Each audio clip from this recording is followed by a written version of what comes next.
행정 생각은 되게 하고 싶은데 행정적인 절차나 인도네시아가 400년에 네덜란드 식민지를 받았더라고. 그러다 보니까 네덜란드인하고 피가 많이 섞여 있고 좋은 선수들이 네덜란드 국적을 많이 갖고 있어요. 문제는 네덜란드나 유럽 애들이 인도네시아 국적 취득하게 되면 용병 프로젝트를 만들어가고 있는 teman-teman, kali ini saya akan kembali lagi yang membahas mengenai kabar terbaru dari timnas Indonesia. Dan di sini mungkin saya akan membongkar ya skuad terbaru untuk kualifikasi Piala Dunia ya, dan juga untuk Piala Asia. Karena di sini saya melihat Sintayong ini sedang kebingungan teman-teman, apalagi di lini striker. Saat ini timnas Indonesia memang membutuhkan striker yang memang memiliki naluri gol yang sangat tinggi. Ketika mendapatkan satu sentuhan atau dua sentuhan, dia langsung bisa untuk mencetak gol. Itu adalah keinginan dari Sintayong. Namun kita ketahui untuk hari-hari ini atau akhir-akhir ini ya, kita memang sedikit memiliki permasalahan di situ. Kita ketahui seperti sosok Dimas Derajat memang tidak bisa bermain full bersama Persikabo, atau bahkan tidak bisa dimainkan sama sekali karena masih cedera. Kemudian juga kita tahu juga sosok Dendi Sulistiawan yang saat ini membela Bayangkara FC selama 4 penampilannya ya, bahkan di laga terakhirnya dia juga belum bisa mencetak gol. Artinya ini ada sedikit permasalahan bagi timnas Indonesia khususnya di lini depan. Dan kemudian kita juga akan melihat bagaimana komposisi di lini belakang dan juga tengah mengenai skuad terbaru dari timnas Indonesia senior ini. Oke, kita langsung saja masuk ke pembahasan. Sebelum masuk saya minta bantuan kepada semua untuk tekan like-nya, kemudian tekan tombol like-nya, kemudian komen ya yang bersifat membangun, dan juga subscribe serta tekan tombol loncengnya agar kalian mendapatkan notifikasi dari video-video saya selanjutnya. Oke, kita langsung saja masuk teman-teman ya. Nah, di sini teman-teman saya mengharapkan proses dari kiper ya, kiper keturunan Indonesia ini segera diselesaikan. Ya menurut saya jika ini memang menjadi kepentingan negara, ya kita urus sesuai prosedur. Tetapi jika lagi-lagi ini adalah kepentingan negara, ya diharapkan di sini Bapak Erick Thohir ya, kemudian ada beberapa pihak juga untuk mempercepat proses dari Cyrus Margono. Karena menurut saya kita 4 tahun sekali loh untuk kualifikasi Piala Asia ini. Bahkan ya kita bisa melihat bahwa sebenarnya 4 tahun sekali loh kualifikasi Piala Dunia ini ya. Ini harus diseriusi, bahkan Sintayong pun ingin serius bahwa kita harus membentuk skuad yang sangat merata. Dan di sini menurut saya untuk kiper diharapkan sosok Cyrus Margono ini bisa selesai. Nah, oke, ini untuk kiper. Kemudian jika memang nanti Cyrus Margono tidak selesai ya pada bulan Oktober ataupun di Januari untuk Piala Asia, ya kita masih ada Hernando Ari. Nah, kemudian untuk di posisi back, nah di posisi back ini untuk back tengah tetap ya. Di sini ada nama sosok seperti Jordi Amat. Nah, Jordi Amat ini menurut saya menjadi posisi yang sangat sentral di sini. Dan kemudian untuk menopang Jordi Amat ini adalah sosok Elkan Bagot. Elkan Bagot ini permainannya juga sangat bagus sekali teman-teman ya. Dan di sini saya melihat bahwa Elkan Bagot ini baru-baru ini juga dia berkembang bersama klubnya Ipswich Town, bahkan di laga ya, di laga uji coba melawan RB Leipzig dirinya mampu tampil 90 menit dan mencetak clean sheet. Artinya ini sangat bagus untuk sosok Elkan Bagot. Kemudian untuk di sisi bek kanan ya nih. Nah, ini mungkin ada yang tidak setuju. Kenapa tidak Rizky Ridho? Kemudian kenapa kok Sandy Walsh? Ya karena menurut saya ini menjadi hal yang sangat luar biasa Sandy Walsh diturunkan. Apalagi dia bersama KF Mechelen saat ini juga sudah mulai bermain. Artinya cedera yang kemarin itu sudah sembuh. Untuk di kualifikasi Piala Dunia ya melawan Brunei, ya menurut saya kita tidak bisa meremehkan Brunei, karena yang kita incar itu adalah kemenangan untuk bisa lolos ke ronde selanjutnya. Itu adalah poin penting. Jadi untuk di skema saat ini menurut saya Sandy Walsh ini sangat cocok. Nah, kemudian untuk pelapisnya baru ada sosok Rizky Ridho maupun Fahrudin Arianto ya, yang bisa ditempatkan di bek kanan. Nah, ataupun nanti bisa juga Sandy Walsh ini ditaruh di sini. Kemudian di sini ada sosok Fahrudin ataupun Rizky Ridho. Namun saya melihat untuk di sisi kanannya ya.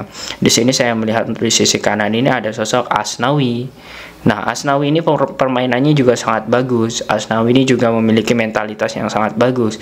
Ketika di Ansan Greeners ya, klub pertamanya, dia tampil maksimal. Kemudian ketika pindah ke Jeonnam Dragons, dirinya saat ini tampil sangat luar biasa. Walaupun di pertandingan terakhir Jeonnam Dragons itu harus kalah dengan Seongnam dengan skor 2-1, dirinya mampu membuktikan kepada pelatih bahwa dirinya adalah pemain yang memang menjadi pembeda baik di klub maupun timnas Indonesia, dan dia adalah kapten dari timnas Indonesia.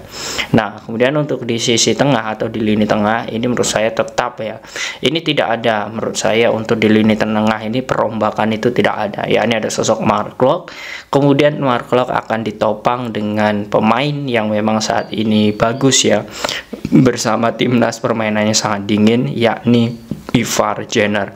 Ivar Jenner ini menurut saya cocok sekali untuk menjadi tandem Mark Klok. Mark Klok sebagai defense midfielder, kemudian di sini Ivar menjadi ini teman-teman ya, gelandang serang. Nah, artinya ini menjadi hal yang sangat bagus, dan kita akan melihat bagaimana peran dari sosok Ivar Jenner itu saat melawan Brunei dan juga nanti di Piala Asia. Nah, kita akan melihat hal itu. Nah, kemudian untuk di sisi kanan, nah di sisi kanan ini tonton saya, menurut saya ini ada sosok Sein Patinama. Mengapa tidak Pratama Arhan? Nah, ini menurut saya pola seperti ini dengan formasi 3-4-3 ya, ini akan menunjukkan bahwa sebenarnya Indonesia ini ingin menyerang. Dan kita ketahui walaupun kita melawan Brunei ya, Indonesia ingin menang banyak, karena yang kita lihat bagaimana kita bisa menang dan juga kita bisa memperbaiki peringkat FIFA. Jika Indonesia menang, kemungkinan besar kita akan naik drastis, yakni 144 dari yang awalnya 150 ke 144. Itu adalah prestasi yang sangat luar biasa menurut saya. Maka dari itu, skuad dari timnas Indonesia juga tidak boleh main-main, karena kita 2 leg teman-teman untuk melawan Brunei ini. Nah, kemudian untuk pelapisnya tentu ini adalah Pratama Arhan. Nah, kemudian teman-teman, nah ini menurut saya yang mulai seru, yakni di lini depan. Saya melihat ada beberapa pemain yang saat ini underperform atau performanya menurun, dan juga memang ada pemain-pemain yang saat ini bolehlah dipanggil timnas Indonesia. Yang pertama, tentu saya melihat di sini ada sosok Egy Maulana Fikri. Bang, kenapa Egy dimainkan atau Egy dimasukkan? Kan Egy kan kita tahu lah, banyak sekali hambatan dia, cedera dan sebagainya. Tapi teman-teman harus bisa melihat 4 pertandingan terakhir dari Egy Maulana Fikri di BRI Liga 1. Dia sangat berperan penting hingga saat ini Dewa United kokoh di puncak klasmen. Itu berkat Egy juga, karena di situ saya melihat kreativitas dan juga bagaimana permainan dari Dewa United itu peran penting atau peran sentralnya itu berasal dari Egy. Egy berkali-kali memberikan assist, dan pola serangan dari Dewa United itu juga berawal dari Egy. Artinya performanya saat ini sedang naik, jadi tidak ada salahnya jika sosok Egy ini dipanggil lagi. Nah, itu untuk di lini sayap kiri, karena saya melihat seperti Witan ya, itu juga saat ini masih belum menemukan permainan terbaiknya bersama Persija Jakarta. Nah, menurut saya Egy masih wajib ataupun Egy masih perlu untuk dipanggil lagi oleh timnas Indonesia. Oke. Itu untuk di sayap kiri.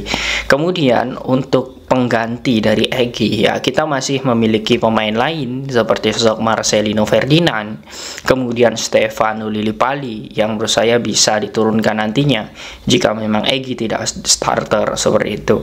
Jadi pelapisnya itu juga sangat bagus. Oke.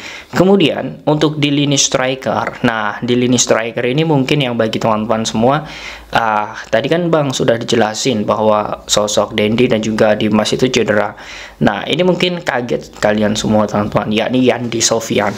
Nah, pemilihan Yandi Sofian ini menurut saya rasional, karena saya melihat di 4 pertandingan terakhir ya yang dimainkan, atau bisa dibilang dia main 3 kali lah, karena di pertandingan pertama dia tidak main, yakni Yandi Sofian ini.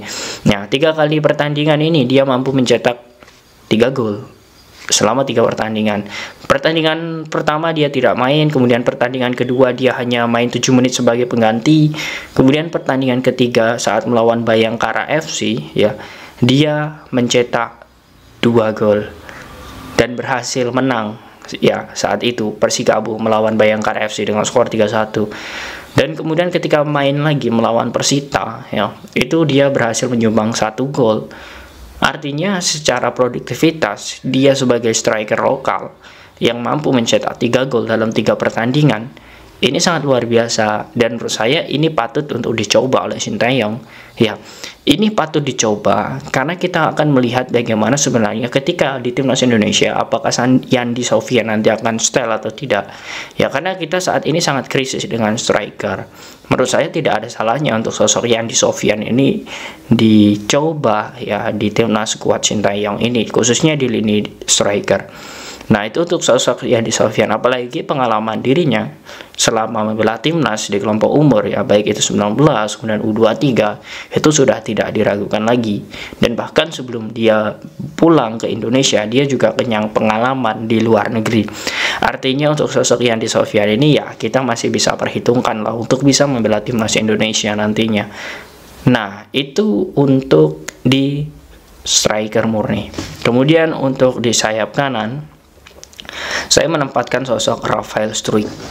Nah, mengapa Rafael Struijk? Karena menurut saya Rafael Struijk ini memiliki daya jelajah yang tinggi, khususnya di sayap kanan ataupun sayap kiri. Ya, sebenarnya dia pun bisa diposisikan di plot sebagai striker murni seperti ini. Kemudian di sini nanti Yandi Sofyan menjadi cadangan dan Stefano Lillipali yang akan main. Nah, ini juga bisa seperti ini karena Stefano Lillipali ini posisinya juga bisa menjadi sayap kanan maupun sayap kiri.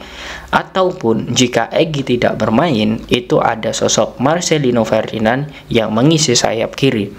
Ini artinya perombakan formasi seperti ini menurut saya sudah bagus.